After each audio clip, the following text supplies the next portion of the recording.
What's up, everyone? It's Colin here on, I don't know what the date is, but I'm at Laurelhurst Park in Portland, Oregon. And I just wanted to announce that I just booked my one-way ticket to Paris to travel around the world and work from my laptop. And I'm super excited about it because this has been something I've been dreaming about for like 3.5, 4 years. And now it's finally actually coming into place. And I want to talk about one mindset change that has really, put this into motion.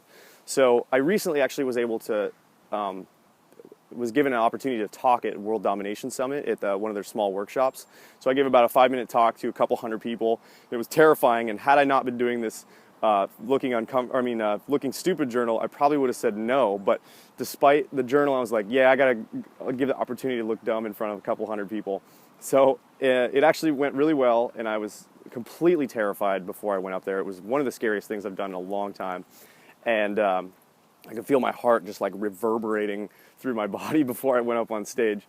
But I think it went really well. But and one thing I touched on but didn't really get to talk about was the difference between like what was planted in my mind before this actually happened, and before I was actually on my way to becoming location independent.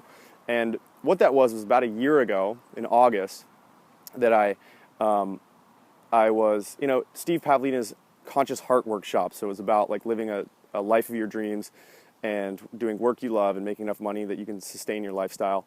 And what he started out the workshop, he drew a triangle on the board, and each point had amount of income on one, style of work on the other, and then lifestyle on the end. And he asked everyone to raise of hands which one they would choose to design first if they were designing their overall lifestyle.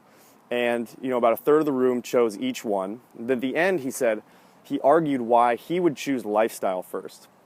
And he went through each of the points. So the first one was income. And, let's say you want to make $100,000 then you can live the lifestyle of your dreams or whatever.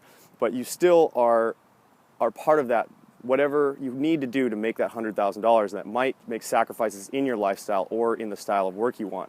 And I went through this after in college. I ran a painting business, and I was very motivated. And then after college, I went to work for my dad's company, thinking I might take it over. And it turns out, it didn't matter how much money I made or whatever potential was for the future. I never wanted to be in the jewelry industry or look at a house about painting again after that. I just couldn't deal with like that kind of work. And then he went to income, and income was, he went to style of work. So then style of work was, let's say a starving musician or something, where they love music and they put all their passion in it, but they might not be making the money that they want, and they might not be able to live the lifestyle they want. So everything has to fit into the style of work. And that happened to me as well when I did, in the last few years, I decided I was passionate about video editing. I loved making movie trailers, and so I thought that, if I went down this route, I would answer all my problems about what to do and stuff. And so, and then so he argued that choosing lifestyle, that you might find that you'll only need $50,000 to live this lifestyle instead of $100,000. You might need less than you thought you did.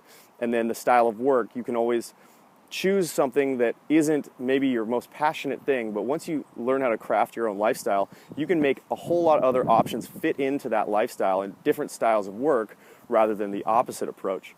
So it was really then when I tried the other two, and I never tried this model. I never tried choosing lifestyle first. So afterwards, I looked into video editing, and I started emailing all these different editors and people who are very professional in the industry and successful.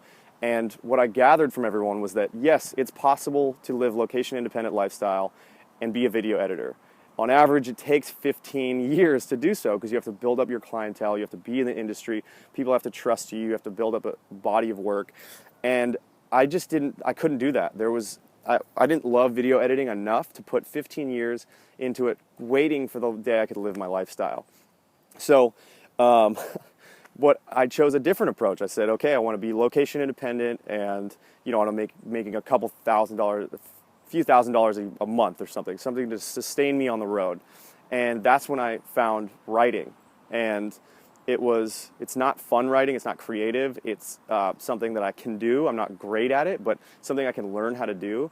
And it actually has propelled me so much more forward than more progress than I've ever made before, than by choosing lifestyle rather than choosing editing, where I have this, all I'm doing is editing, and I'm just doing something I'm passionate about and hoping that my lifestyle falls into place. Where now I'm actually designing a lifestyle, and the work fulfills that. It makes me enough money.